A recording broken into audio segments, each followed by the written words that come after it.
High school always has its eventful times. Some fights, half of your teachers being absent, or worst case scenario, a crime scene, which is exactly what my high school became a few days before school officially ended. This dates back near the end of my junior year, and it was the last period of the day, and my teacher wasn't there. Now, we had a substitute teacher.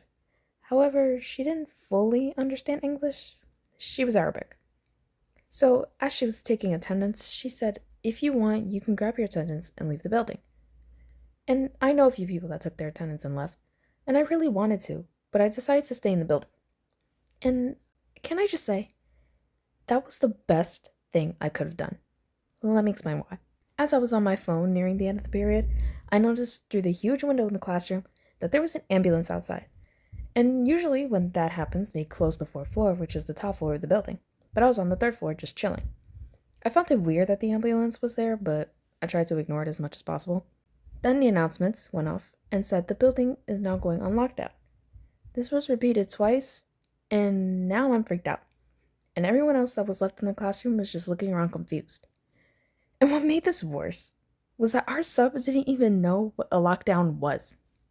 So we look at her, and she's just staring at what's going on outside. And one kid says, Miss, we have to go on lockdown.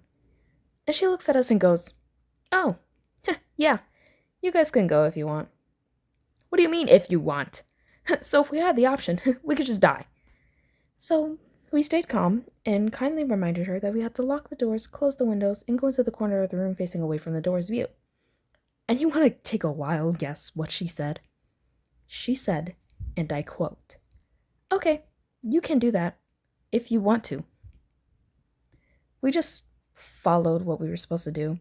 And as this was happening, I was messaging my family about it, and I can't find the messages or receipts from that day, but I found the messages of me and my best friend texting each other what happened, so here's some of that. So during whatever was going on outside, I started to get a little bits and pieces of what was happening. Basically, these two students were outside joking with each other at first, but then got more serious, and one of the kids pulls out a knife and stabbed the other one on the side of his stomach. That kid ran into the school building, begging for help for someone to call 911.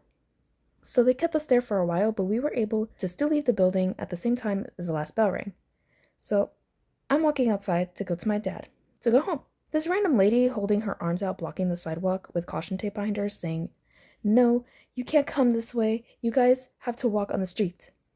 And the street was blocked out, so it was safe to walk on with the cones and security. But I will never forget, when going around her, as I'm looking at the floor, all you see on the sidewalk behind the caution tape was just blood. Just spots and a puddle of blood on the sidewalk.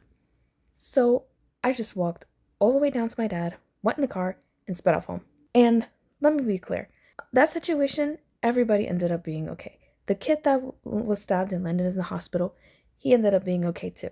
And the kid that did enact violence on him was later on arrested at his home. But everything as far as that situation is completely okay. Hey guys, more end cards. I want to thank the following people for this amazing cute fan art. It's so adorable and I really appreciate it so much. But that day was genuinely crazy and every possible exit had left my head in that moment. But like I said before, everybody is okay and everything is fine now. But if you guys enjoyed, please subscribe, like this video, and push this to other people who love art and storytelling.